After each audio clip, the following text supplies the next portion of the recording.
You were doing it. You explained it earlier. You were doing the right thing. But the wrong thing is placed on the screen. I'll make sure you know. That's I don't like it. Right. So the one that I was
Yes, candle is lit.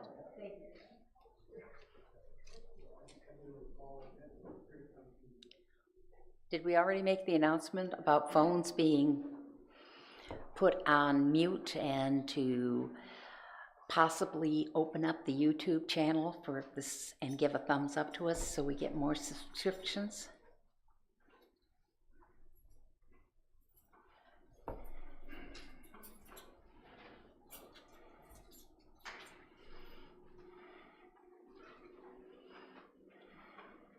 And please let there not be a phone call till I'm finished up here, because I haven't done it.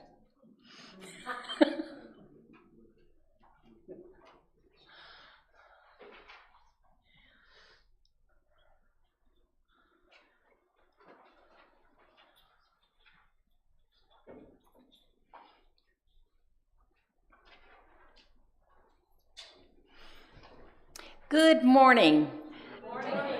To those of you here in the sanctuary and those of you viewing us online. I'm Susan Owen Kinsey, a member of this congregation, and I want to welcome you to the Unitarian Universalist congregation of Flint, a progressive LGBTQ affirming religious community in which we encourage people to be themselves. Isn't that a wonderful idea?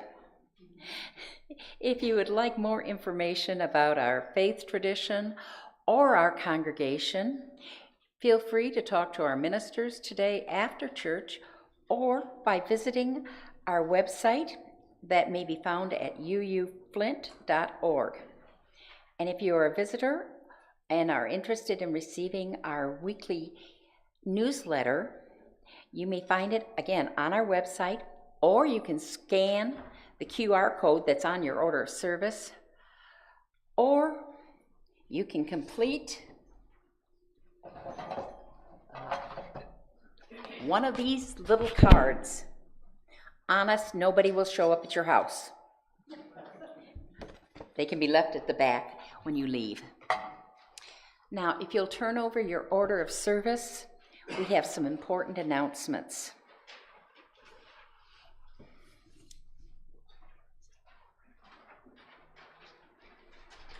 I'm waiting for the slide. Okay. There we go. Our book club is going to be here this Wednesday, September 11th at 6:30. It will be in person and on Zoom. It's the second meeting, but if you didn't attend the first, don't worry about it. You'll fit in. There's no problem. The Zoom code will be in our e-update. And the second one, slide. Okay, this one is near and dear to my heart. There's going to be a peace vigil at St. Paul's on the 26th at 6:30. 29th. I keep saying it wrong, sorry. The 29th at 6:30. A doctor who has worked at a hospital in Gaza will speak via live stream and online presentation. The event is at 6 p.m., but we are meeting here at 4:30 for those who want to come, have some pizza, and carpool downtown. So if you want to join us at the church, please contact us by either calling the office or sending an email to the office. But if you can make it and want pizza, please come, and if you can't, still, we'll see you at St. Paul's, I hope. And we also have a special announcement today. This is our second Sunday, and this is time for a special offering benefiting a non-profit agency that provides services for people in need. This special offering program is a big part of our church's social justice, and it is a kind of work that has defined Unitarian Universalism from its very beginning. This month's recipient is the Genesee County Free Medical Clinic. Their mission is to provide quality health care to employed uninsured without regard to race, creed, or ethnicity in a safe environment and a respectful manner. Patients benefit from the services of volunteer doctors, nurses, pharmacists, and other professionals. All services are free, including prescriptions. This was established in 1991, and it annually serves 4,000 uninsured patients and is recognized as an integral part of the safety net in Genesee County. There's a table at the back if you'd like to make a donation, and if you're writing a check, if you'd write on it. Free clinic. You can also go again to our website, and there's a tab that will be marked this month's giving, second Sunday offering, so you can go there after you've had a moment to think about it this week and decide what you want. So the checks need to be made out to UUCF. Right, The memo the memo, yes. Put the memo. Now, for our chalice light.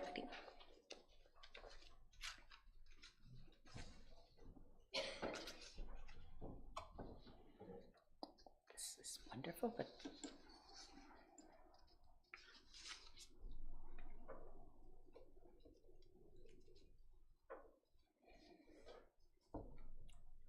all right, this is going to go straight off memory. We light this flame in hopes of our spirit and our power, that we may heal and not harm, that we may uplift people and not hurt, that we may use our power for good and for our strength to help. Okay. Now, if you recite with me our covenant. Recognizing the richness of diversity, the beauty and wonder of shared worship, and the transforming power of love and service, we gather as a sacred confidential community to really seek progress and good and celebrate the goodness of our life, and by our actions to increase goodness and justice.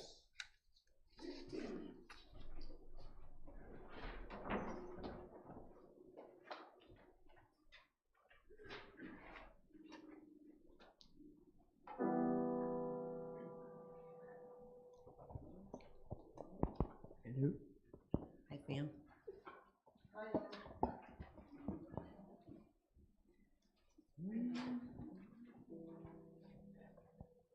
If all the world were peaceful now and forevermore,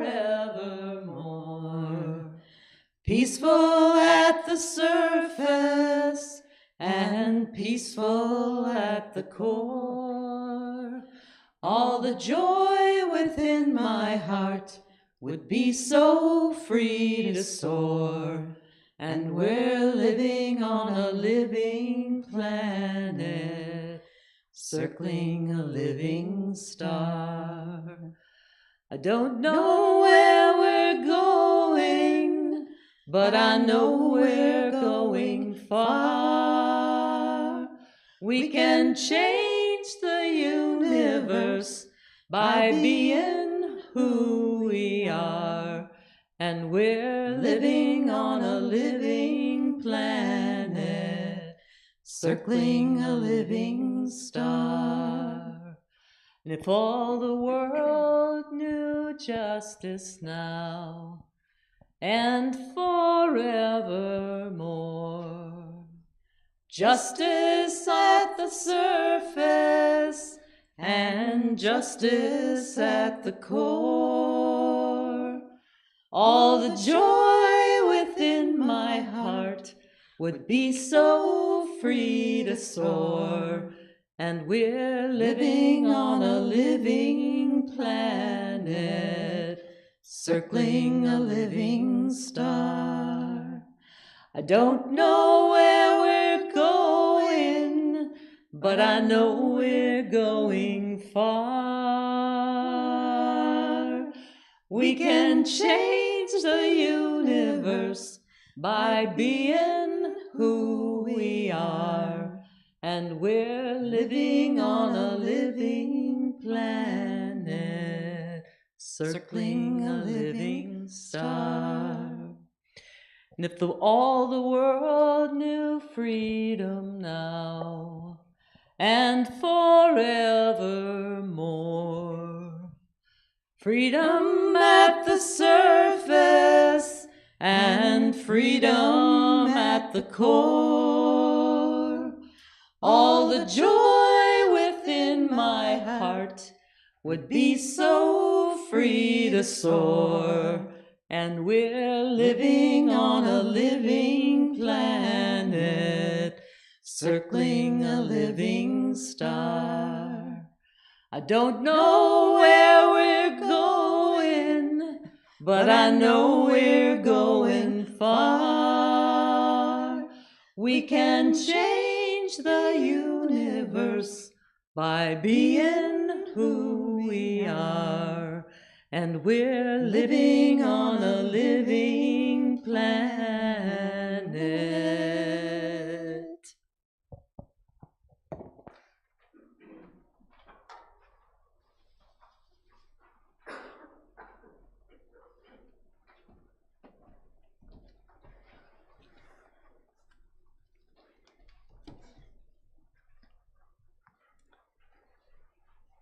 Here we come to find a moment of refreshment, a rest from our journeys. No matter where you are going, no matter if it was your choice to go, or if you left due to love or war, no matter if you carry a burden or the deepest of joys, no matter how weary or thirsty you are, pause here. Take a quiet breath.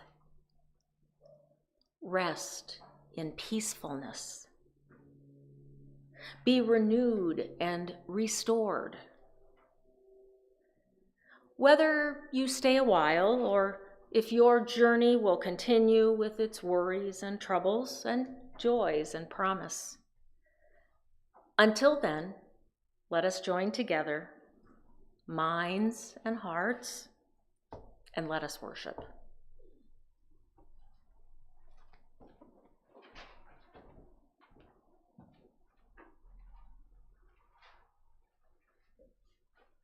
Please stand if you're willing and able. And we're going to sing this in a round. We'll do it all together once. and then we're going to split right down the middle. You're on Bonnie's team, and you're on my team. Right? And when we do the round, Bonnie's team will go first, and we will, Team Awesome will do the echo.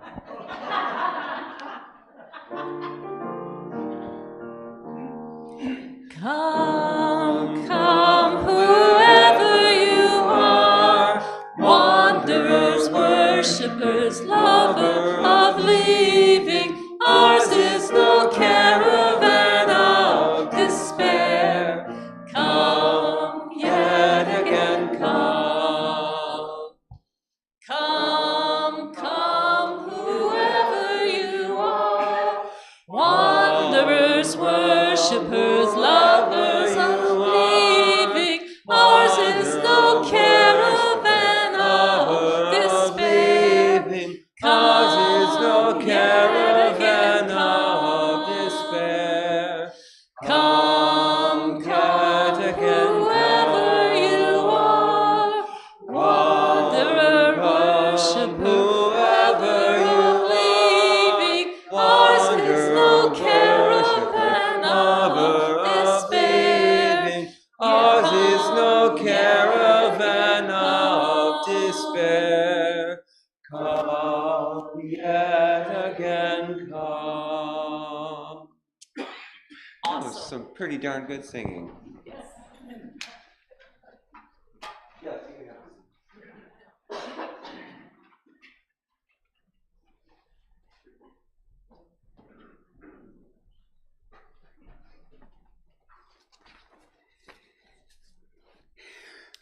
Just a note, we won't be doing our usual time of meditation and lighting of candles of joy and concern, but you can light a candle of joy or concern at the back at any time during the service if you like. And remember, you can always write down your joy or concern in one of the books, and we'll make sure to get it into the weekly e-update newsletter. Our reading this morning is a poem from Nobel Prize winner Wisława Szymborska. It has come to this. I'm sitting under a tree beside a river on a sunny morning. It's an insignificant event and won't go down in history. It's not battles and pacts where motives are scrutinized or noteworthy tyrannicides. And yet, I'm sitting by this river. That's a fact. And since I'm here, I must have come from somewhere. And before that, I must have turned up in many other places, exactly like the conqueror of nations. Even a passing moment has its fertile past. It's Friday before Saturday. It's May before June. Its horizons are no less real than those that of a marshal's field glasses might scan. This tree is a poplar that's been rooted here for years. The river is the Rabba. It didn't spring up yesterday. That path leading through the bushes wasn't beaten last week. The wind had to blow the clouds here before it could blow them away. And though nothing much is going on nearby, the world is no poorer in details for that. It's just as grounded, just as definite as when migrating races held it captive. Conspiracies aren't the only things shrouded in silence. Retinues of reason don't trail coronations alone. Anniversaries of revolutions may roll around, but so do oval pebbles encircling the bay. The tapestry of circumstance is intricate and dense.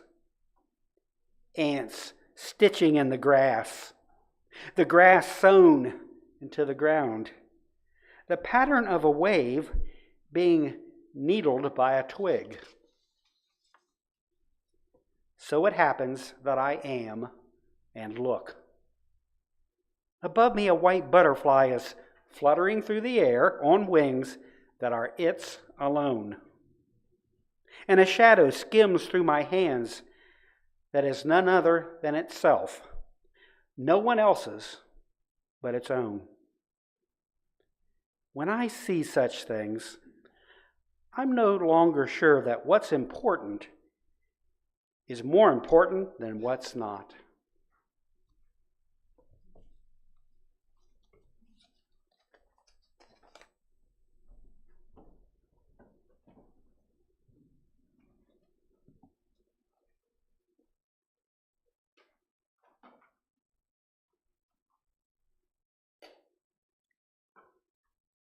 As Jerry just read in the poem, I must have come from somewhere.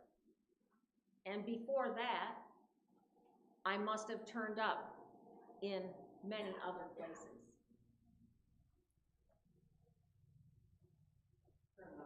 Oh, I thought you, okay, I'm sorry. I thought it was on. Yeah, it was on.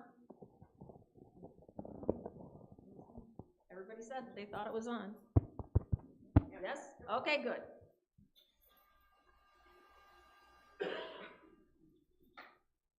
So those lines that he just read, they reminded me of water when I found them. The stuff that we're made of and the stuff that nourishes all life on earth. Water is essential to life. In fact, water is life. But since we see it all the time around here, I think sometimes we might take it for granted.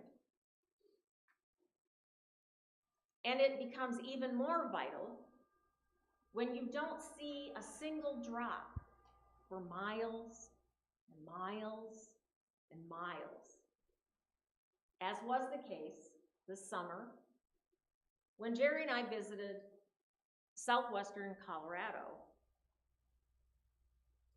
It was especially true as we traveled through the very desolate areas of the Ute tribal communities.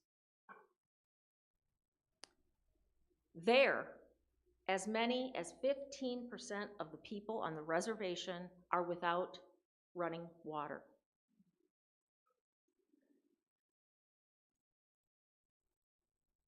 And overall in our country, 48% of all people living on reservations do not have plumbing in their homes. Now, while the Utes and the other tribes relied on the Colorado River for thousands of years for nearly every aspect of their lives, a century-old treaty has restricted their access and is using this spiritual and culturally significant water as their own. Today, the Utes use water that don't have plumbing, use water that's delivered by the gallons to cisterns located on tribal land. It's the only way they can get clean water, and they deliver it twice a week. Now, the Colorado River Basin was a literal freshwater oasis for Native people a long time ago. But now, through a series of reservoirs created by gigantic dams, think Hoover Dam, that water from that river is shared by 7 states. The current rate of consumption is simply unsustainable, and it's due to climate change, drought, and population growth. You might remember last year's dangerously low level of Lake Powell. That is just one of many warning signs. Now, water scarcity isn't just a desert dweller's problem, though.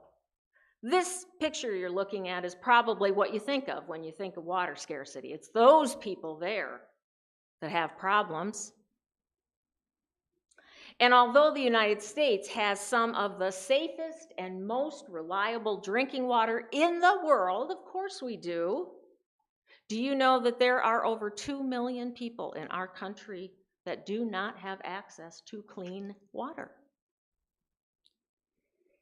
Overconsumption and drought are major issues, yes. But Flint residents also know that dangerous infrastructure and corrupt government officials can also contribute to people not having safe water.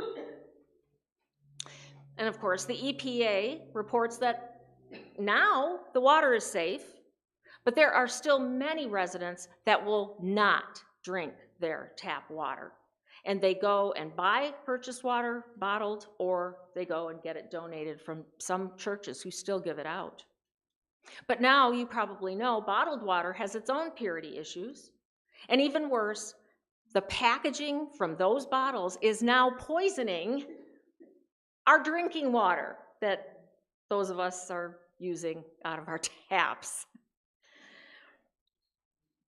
Now, when you think about water and why it's not safe, or why we can't get to it, many of us think about contamination. And that's what we think of when we think scarcity. We think maybe oil spills. We think maybe train derailment, like down in Ohio.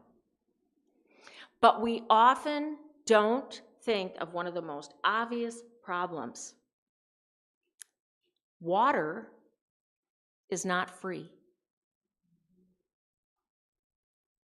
In our Great Lakes state, with 11,000 inland lakes and 76,000 miles of rivers and streams, the cost of water service has risen, are you ready for this, 40% over the last 5 years.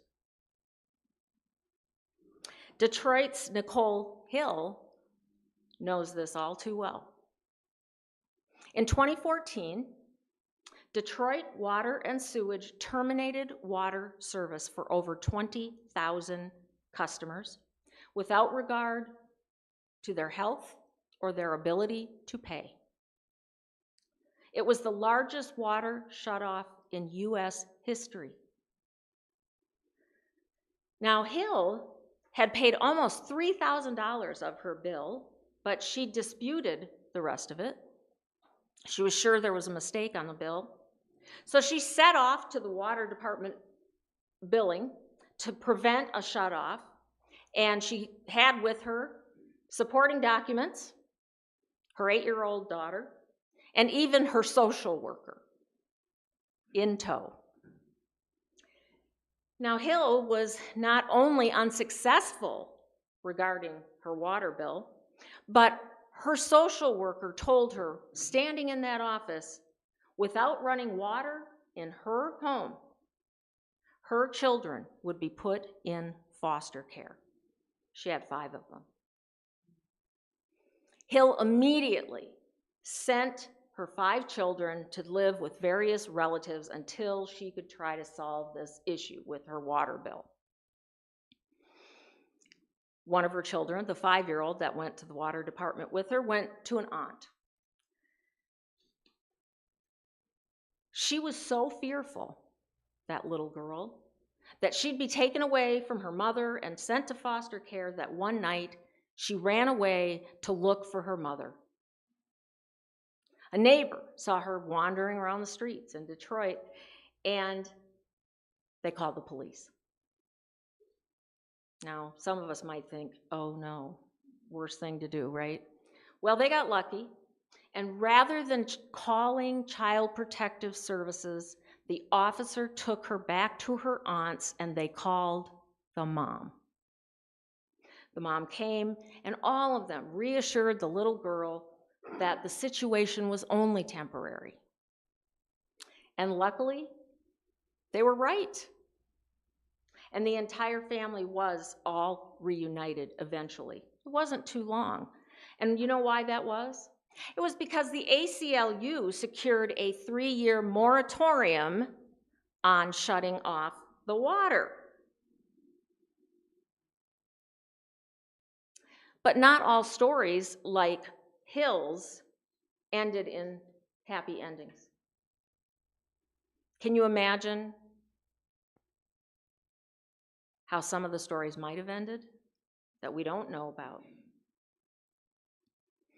And you may or may not know that Detroit resumed water shutoffs last year again. They claimed, however, that the people who were primarily affected were middle to high-income people. But at the same time, they said, but we're offering a payment program that is very reasonable so that people will not get their water shut off. Now, it's not surprising that people all over our country can't afford their water bills and get their water shut off. But, of course, it is going to disproportionately harm poor and minority communities. But I can remember, and I'm sure you can too, that when I thought of thirsty people or people that didn't have water, I thought of Africa or places in the desert. I never thought it happened here. But it is happening here, in our backyard. It has become a privilege to have water rather than a legal right. And the fact is that water scarcity is going to happen more and more to people, and it may even happen to one of us or all of us if some of our practices don't change. Compared to other countries who have similar geography, we waste far more water due to poor infrastructure, inefficient farming, outdated technologies, and unregulated corporations. And if we currently stay on the trajectory we're on, much of the country's groundwater could be depleted in a century. Now, we did get some money, billions of dollars, through Congress to help stave off these water disasters, but those monies have been misappropriated, spread too thinly across too many agencies that can't work together, or they set timetables that are too long to avert impending environmental disasters. You depressed yet? But the good news is all is not lost.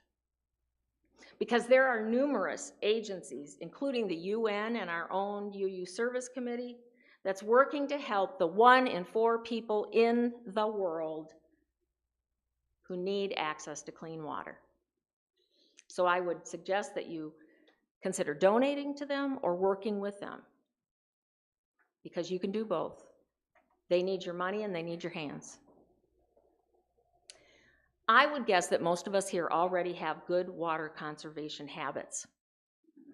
But as I was researching today, I found some really interesting ideas I'd never thought of about conserving water. So if you're interested, you can go to a website called sustainablewave, WAVE.com. It's a really interesting website. It's no secret that water is life.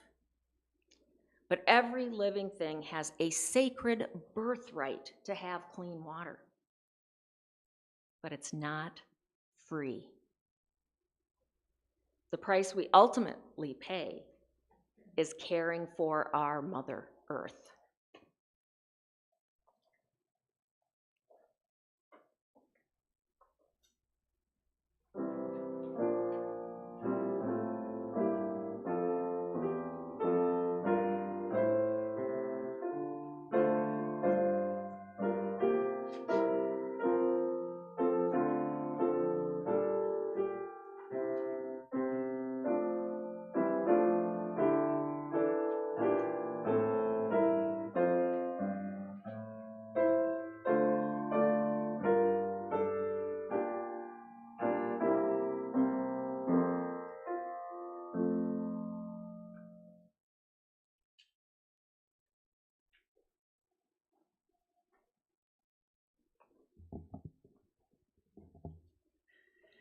Today, we are here to do our simple water ceremony in which we declare that water, a very common earthly element, is so essential to life that we dare to call it sacred, holy,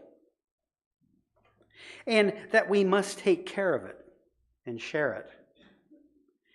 Share it, lest we deny the very evolutionary wisdom that has kept humans alive as a species, the wisdom that we should take care of one another. But sadly, humans don't do that very well when they are eager to proclaim that some places on earth, and only some of its people, and only some of its water, are holy.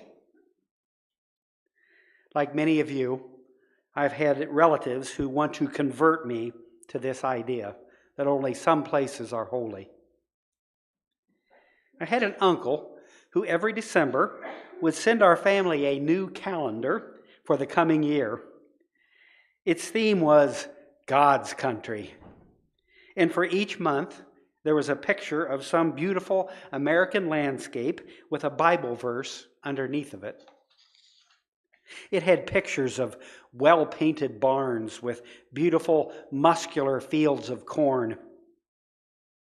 It had pictures of majestic rivers and majestic mountains. But there were no beautiful pictures of majestic cities. Evidently, God is an American country boy with a Timothy weed sticking between his teeth. Now, I don't want to make too much of this calendar, but clearly it supported the idea that the poor neighborhoods of Detroit and Flint, for instance, and anything else that is common, not pretty, and imperfect, that those things are somehow unholy and not part of God's country. That idea is, in fact, very common and not just that calendar's theology. Obviously, you have to be very careful when you start describing what belongs to some God and when using the words sacred and holy.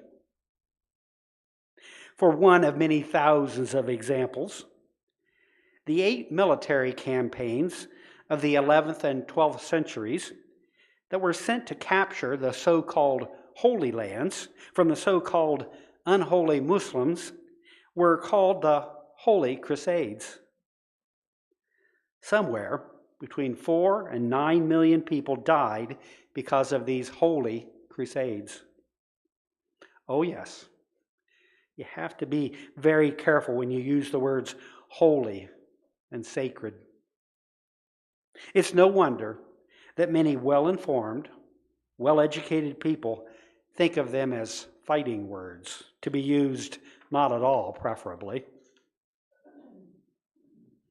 At its very root, the word holy means that which must be preserved, whole or intact, that cannot be transgressed or violated.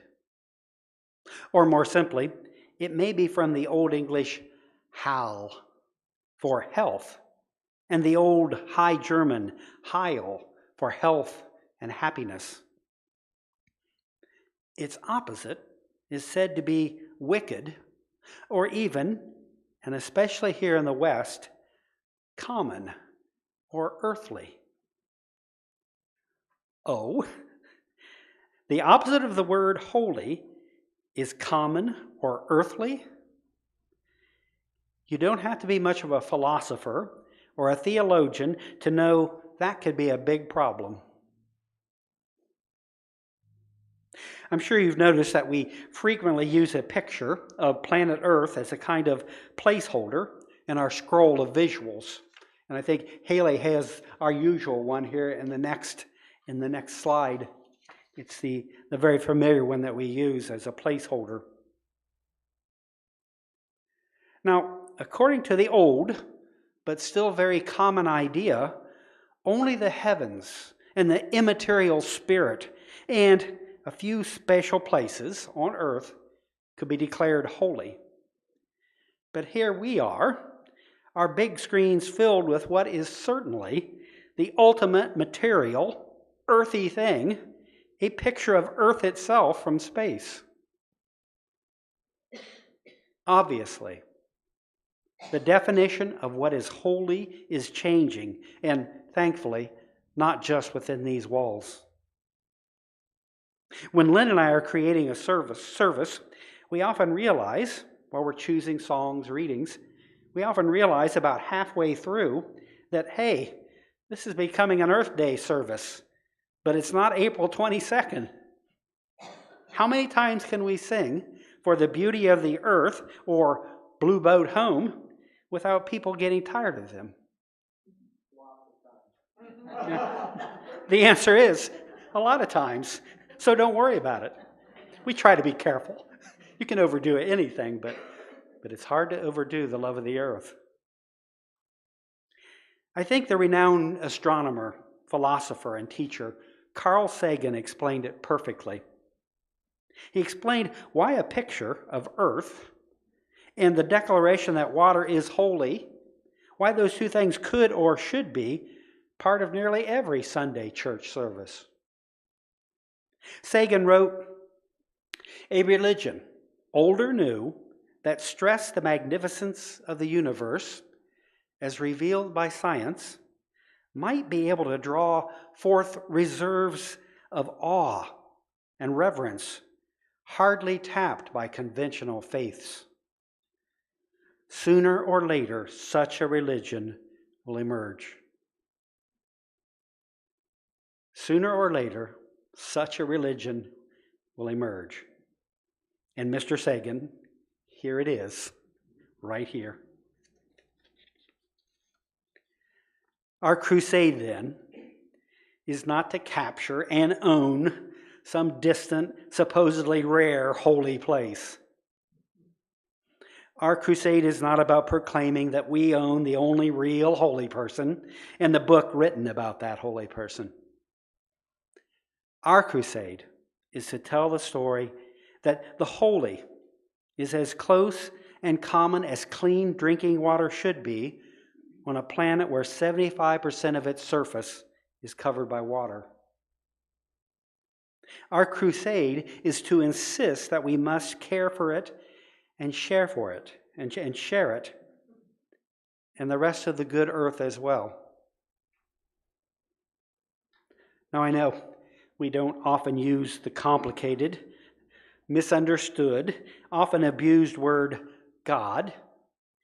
We don't use it often in our church. But perhaps we can nevertheless agree that all of this grand oasis in the vastness of space is God's country. Thank you.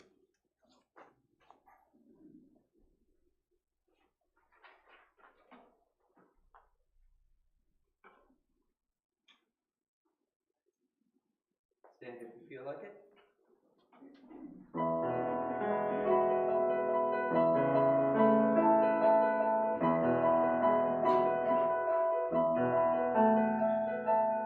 Low below me, feel no motion, standing on these mountains and plains, far away from the rolling ocean.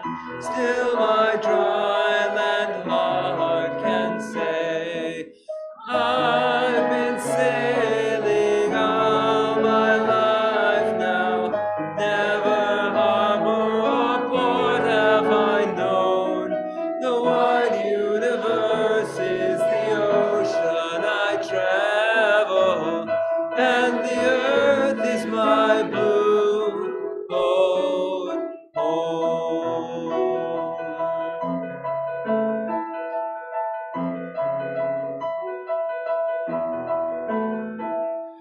Sun, my sail, and moon, my rudder, as I ply the starry sea, leaning over the edge in wonder, casting questions into the deep,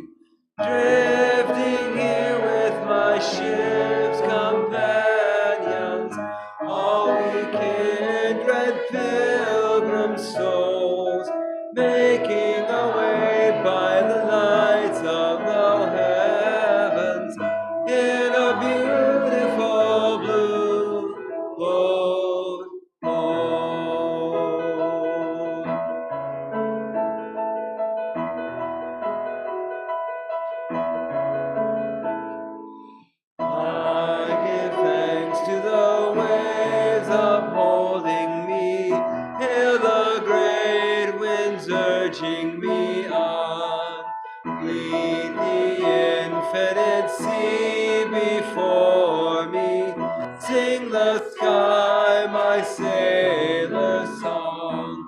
I was born upon the fathoms, never harbor or port have I known. The wide universe is the ocean I travel, and the earth is my blue boat home.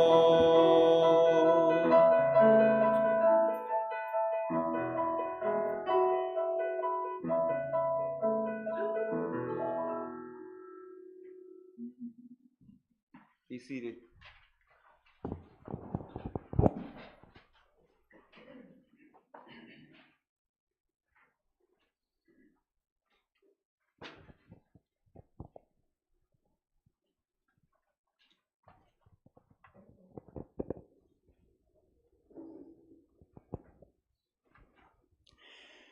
Water. It is the blood of our earth and our bodies. Without water, we would not exist. It is a gift freely given by a universe filled with countless waterless, barren planets.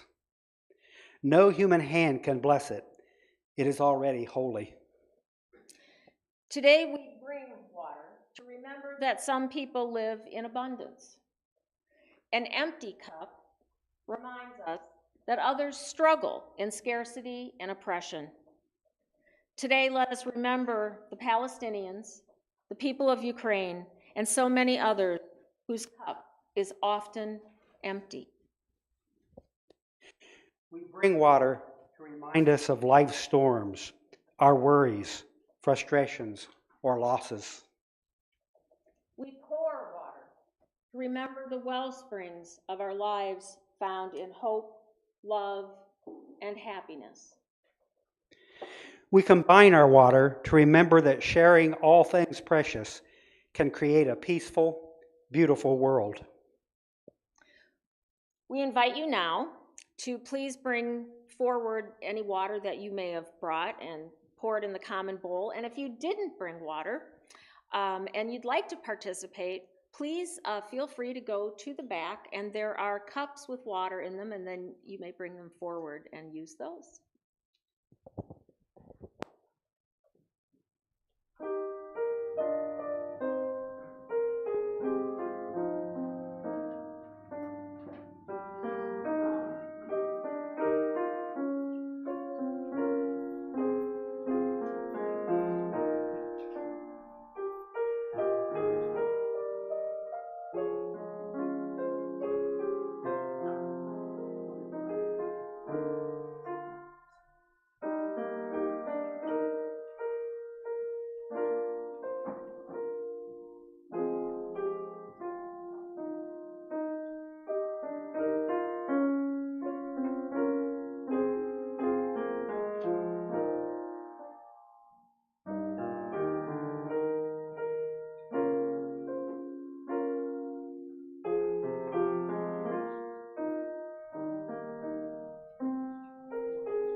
Just as water gives us life, let us also give life to others.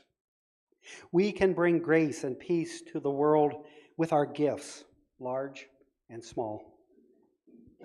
May we give strength to those who are powerless and to those who seek justice.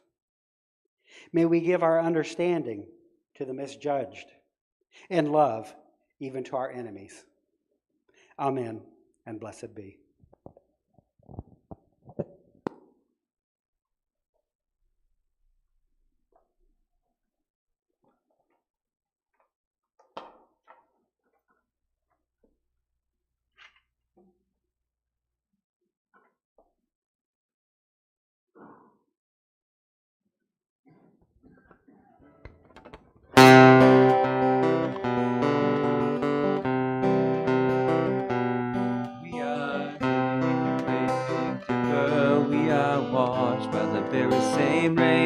We are swimming in the stream together, some in power, some in pain.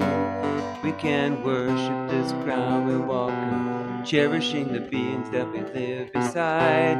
Loving spirits will live forever. We are swimming to the other side. I am alone and I am searching, hungering for answers in my time. I am balanced at the brink of wisdom. I'm impatient to receive a sign.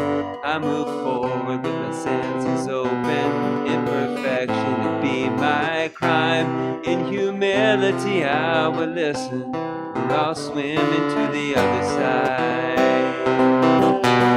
We are living beneath the great big dipper. We are washed in the very same rain. We are swimming in the stream together, some in power, some in pain.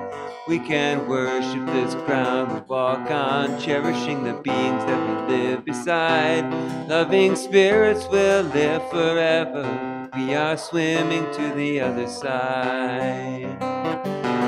On this journey through thoughts and feelings, binding intuition, my head, my heart, I am gathering the tools together. I'm preparing to do my part. All of those who have come before me band together to be my guide. Loving lessons that I will follow. We're all swimming to the other side. We are living beneath the great big dipper. We are washed in the very same rain. We are swimming in the stream together, some in power and some in pain. We can worship this ground we walk on, cherishing the beings that we live beside. Loving spirits will live forever. We're all swimming to the other side. When we get there, we'll discover all the gifts we've been given to share. We've been with us since life's beginning, and we never noticed they were there. We can balance at the brink of wisdom, never recognizing that we've arrived. Loving spirits will live forever. We're all swimming to the other side. We're all living in the great big dipper. We are washed in the very same rain. We are swimming in the stream together, some in power and some in pain. We can worship this ground we walk on, cherishing the beings that we live beside. Loving spirits will live forever. We're all swimming to the other side. We're all swimming to the other side.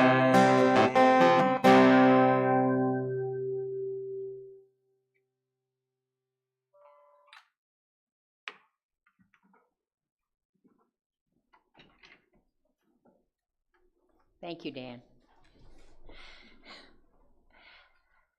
As we have reunited,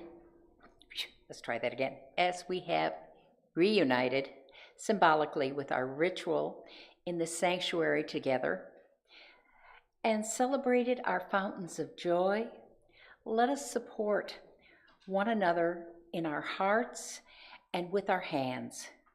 Please help this sacred place through sunshine and storms by placing an offering in the basket at the back of the church, or by leaving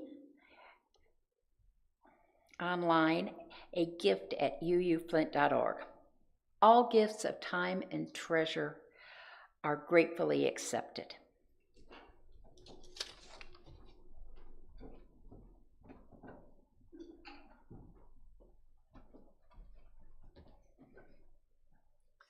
As you prepare to leave this sacred space, pack away a piece of this church in your heart. Wrap it carefully like a precious gem. Carry it with you through the joys and sorrows of your days. Let its gentle glow strengthen you, warm you, and remind you of all that is good and true until we gather again in this place of love.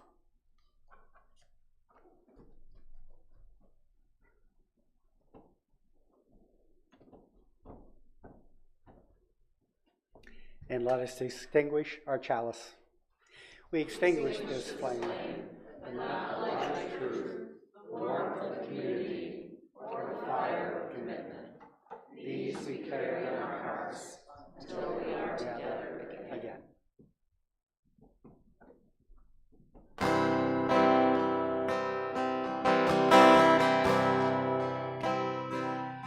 Is this our first,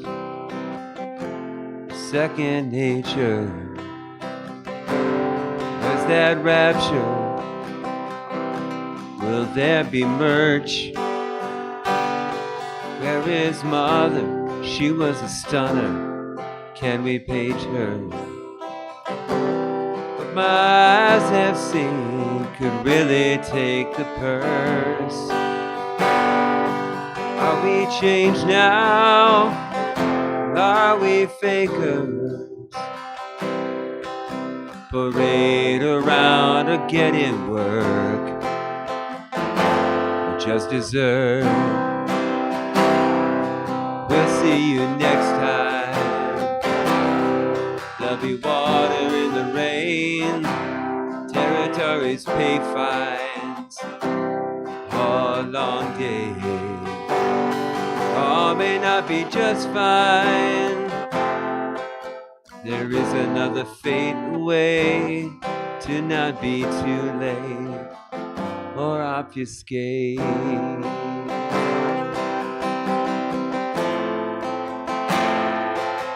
Is this our fault? And are we just too damn used to it? The cipher too elusive, a tale that just won't stop. You can be vaguely on the top, strike the key, lay down the mop, as if endings ain't endings, and feet that just won't drop.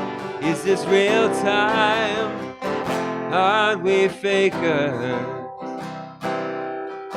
You want what's more and don't excuse, and just refuse.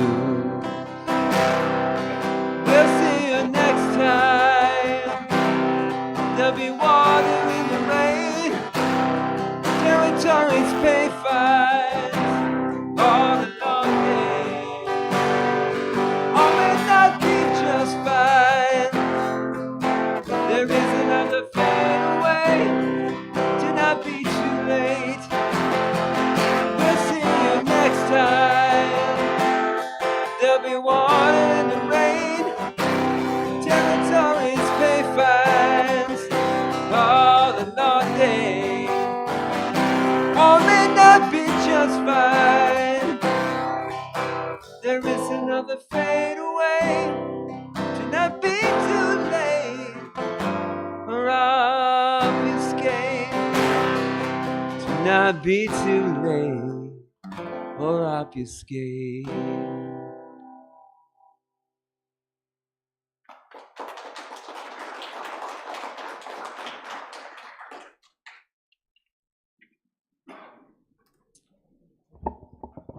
Thanks, Dan.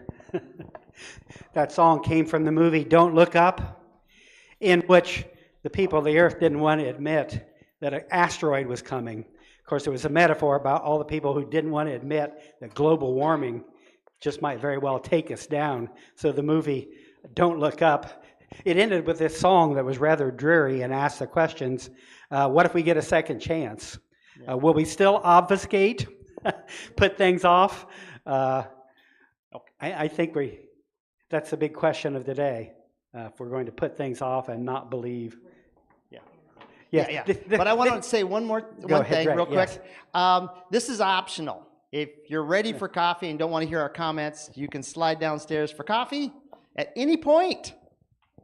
Yeah, thanks for remembering that, Ray. Yeah. I also want to say, completely unrelated to the service, wonderful service, but happy Grandparents' Day to those with grandchildren, related or unrelated. All right. Great job, grandparents. All right, thanks. That's it. Two very brief comments. One is we need to hear more of Bonnie and Anna singing together. Your voices meld beautifully. The second is I want to encourage that either verbally and or written at the beginning of every service, we have an announcement about muting cell phones. I think we've arrived at a point where we need to do that, and I think you all understand now why school systems, I was a public educator for 40-some years, I saw the advent, the introduction, the beginning of cell phones in classrooms. I think you understand why some school systems are not allowing it in their classrooms now. We'll put it on a slide. Another slide. But also, we have to be patient with each other. We use these cell phones all the time for so many things, and they're so complicated, and they surprise us every day. Okay, I need a technical answer to this question. So I did turn my volume all the way down, but yet do you have to put it on airplane mode to not get any sound of it? Tell me the answer. So if you put it on cell phone, then if you put it on airport mode, you'll lose everything, including the stream. You have to turn the sound all the way down, and you might want to turn the ringer switch off. But if you want to play with it with me downstairs, let's look at it. I volunteer to help. The sound just means you can't hear any sound coming. Yeah. Oh, but it still means your ringer is going to ring unless you do like Ray said and turn that little button that flips your Yeah. So it's complicated. So yes, the sound down turns off the little speaker that does the background noise, but the ringer might still go off unless you flip the switch for the ringer. And then when your wife calls you later and you've left your ringer off, you're in for it. But, life is complicated. Maybe there can be a table for those people who need help with their cell phones. Oh, yes. Downstairs, you guys, you want help with something, at coffee ask hour. me, and I will do a bad job at helping you. Yeah, where's our 10-year-old? I had a thought on the water communion, which I just thought was beautiful because, I grew up in Catholic church, and communion is you go in and you receive something, and the water communion is we all come in and share, and we watch the bowl fill, and it's just beautiful. And I just imagined if you had a plant, somebody in the audience with like a gallon bucket, and they come in and fill the reservoir, and then there's no room for everybody else to put their water in, and what that means is I have plenty for myself, and now there's enough for the people who don't have. I just imagine that, like, what if somebody had too big a bucket? And I was just thinking that as a joke, but then I thought, no, that's a great bit of symbolism. In a UU church, we could make those kind of alterations. Yep. Yeah, use the mic. Thanks, Dan. Use the mic for everybody out there. Yeah. I had a thought about. We have to watch him next year. There's a practical jokester in you. Now that I got the mic back, just for a second, I want to say, Jennifer, Bonnie, Dan, the music. Anne. Dan. Anne. And Anne. You're right. And Anne, thank you so much for being back to sing today. Thank you for being here to sing. Thank you for being here to sing. The music is really what takes me to whatever that thing is I call a spiritual place. So, wow, thank you guys. Definitely. Thank you. Well, Oh, one more. one more and then we'll head out. Well, just a little quick comment. I wish I had known that you were going to have a water collection thing. We do it every year at the church that I was a member of, back in Albuquerque. But what we would do, people would say where they got the water. And it always seemed to be a contest to see who would bring the water from the furthest place. So I can. mean, Yes, and let me tell you a little. I'll be very brief. So a lot of churches do that, or used to do that. UU churches. Traditionally, the water communion happens almost always the first Sunday after Labor Day. So that's the traditional time. So it's always this Sunday, and you're supposed to remind your congregants at the beginning of the summer to get water from wherever they visit when they go on vacation. Yeah, okay. Bora Bora. Yeah. Right. So anyway, and then they bring that water in a little vial, and sometimes churches even supply the little bottles, and then they come up and they say where they've been. Well, a lot of churches, including ours, don't do that, because what does that tell us? That We're rich enough to travel. That yes, that wealthy people get to travel, and then the rest of us sit and go, "This came from my kitchen sink." So, yeah, and so I mean, like our trip to Colorado, that's like the furthest we've been for years, and so it was really exciting. So so that's why it's not a competition. We don't make a competition.